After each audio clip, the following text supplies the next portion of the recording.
嗨，欢迎来到今天的图解解析。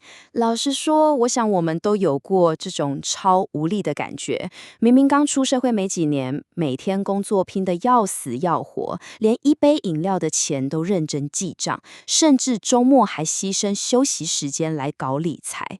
但是，一打开银行 App， 看到那个存款数字，就觉得自己好像永远困在老鼠赛跑的回圈里，根本没在前进，对吧？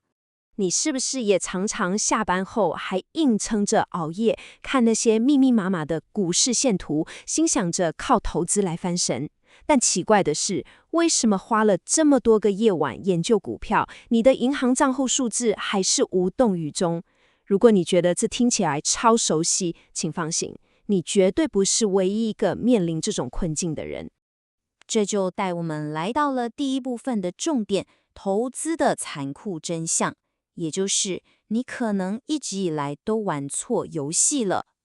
我们来破解一个大迷思：你没赚到钱，真的不是因为你不够聪明或是努力不够，而是我们常误以为累积财富就像是一项比谁投资报酬率高的数学考试。但说真的，根据我们今天解析的资料指出，残酷的现实是，在你的本金还不够庞大之前，过度执着于那几趴的投资报酬率，其实是你所能选择效率最低的一种赚钱方式。好，那该怎么办呢？我们来看看第二部分，定义财富阶梯，也就是知名财经作家尼克马朱里提出来的超实用蓝图。不过在开始爬楼梯之前，我们得先厘清一件事：真正的财富到底是什么？它绝对不是你每个月拿到的高薪水，而是你的净资产。简单来讲，就是把你拥有的一切减去你欠下的一切，然后随着时间一点一滴累积下来的结果。资料里的这个比喻真的超级贴切。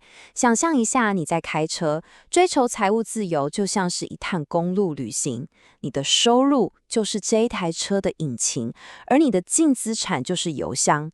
引擎的马力决定了你前进的动能有多强，但油箱的容量才真正决定了你能在这条路上撑多久、走多远。那么，以具体数字来说，如果你的净资产现在差不多落在1万到10万美元之间，也就是大约台币30万到300万啦，那恭喜你，你正在财富阶梯的第二阶层。作者把它叫做超市自由，意思是当你去全联或是超市买东西时，你已经不用为了几块钱的差价在那边犹豫半天了，你的生活终于有了一点点喘息的空间。这时候，几乎所有年轻上班族都会遇到一个灵魂拷问：我到底该拼命去学投资，还是该专心累积资本？先做好心理准备哦，因为接下来的答案绝对会打破你的直觉。这就来到了我们的第三部分，高报酬率陷阱，带你看透趴数增长的错觉。在第二阶层花大把时间学投资，绝对是个致命伤。为什么呢？我们直接拿数字出来对决，这样最清楚。假设你现在有100个小时的时间可以运用，如果你选择拿去研究股市，老实说，就算你是股神，在你只有1万美元微小本金的情况下，就算创造了高达20% 的超高报酬，你也才赚了2000美元而已。但你想想，如果你把这100个小时拿去进修，去升级你的专业技能呢？你很有可能在职场上争取到一次大加薪，这带来的绝对金额可能轻轻松松就是1万美元。发现了吗？提升技能带来的绝对金额，绝对完胜小本金的超高报酬。这点真的非常重要。这份解析里有一个超生动的比喻。过度追求高报酬率，就像是你拿着一根小汤匙在舀水。相反的，就算报酬率没那么高，但只要你的本金够大，那就像是直接拿着一个大水桶在装水。百分比的增长在账面上看起来的确很爽、很迷人，但说到底，本金的大小才是真正决定你能把多少财富装进口袋的关键。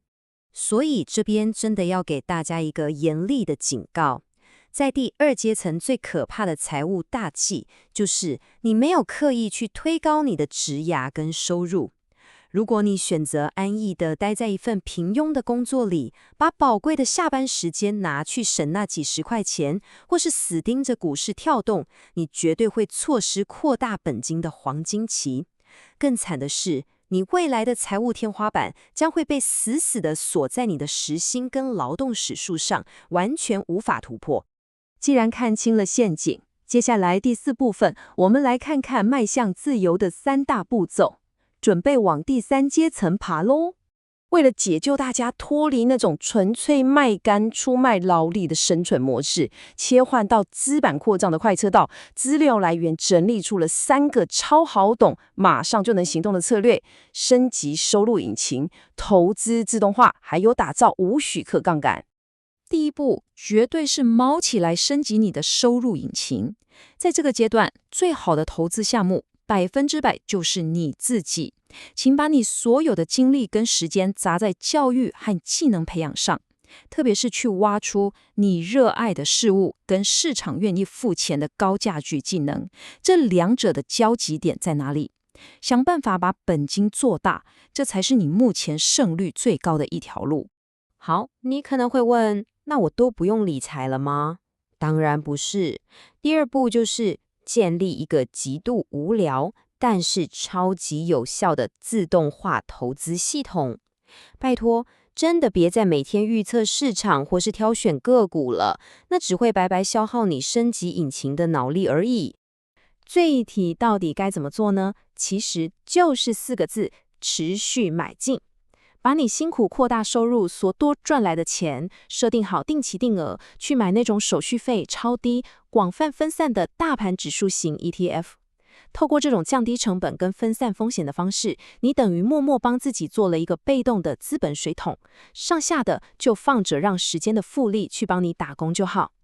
再来，我们来到了最后也是最关键的第3步，打造无许可杠杆。这听起来有点学术，对吧？其实无许可的意思就是，你不用等老板点头提拔你，也不需要准备一大笔创业资金，只要你有网路，就可以随时开始。你需要找到一个方法，把你赚的钱跟你的肉身劳动时间彻底切开来。对我们一般人来说，最容易上手的2种超强杠杆就是内容跟程式码。你可以趁周末写写部落格，经营一下自媒体，或者是开发一些简单的数位工具，写写小程式，这些都是你完全不需要任何人批准，在下班的闲暇时间就能开始悄悄建造的超强资产。最迷人的地方就在于这句话：一次建立，无限次复制销售。一旦你把这种杠杆做起来了，你等于是在睡觉甚至出国度假的时候，系统都在帮你持续创造收入。这绝对会成为你飞奔到100万美元第3阶层的最强加速器。所以帮大家总结一下，千万别忘了认清你现在在阶梯的哪一个位置，不要再用山顶上的标准来折磨还在半山腰爬山的自己了。把80% 的火力全开，专注在提升你的收入引擎和打造杠杆上，把剩下的20% 交给自动化的大盘指数投资，这才是最实在、最稳健的财富蓝图。在这份解析的最后，我想问大家一个很核心的问题：你还要继续拿着那根小汤匙，妄想把整片海水给舀干吗？是时候放下对高报酬率的迷恋了。今天就开始行动，投资你的技能，把本金养大，打造出专属于你的资本大水桶吧。希望今天的内容对你有巨大的启发。准备好升级你的财富引擎了吗？我们下次见喽。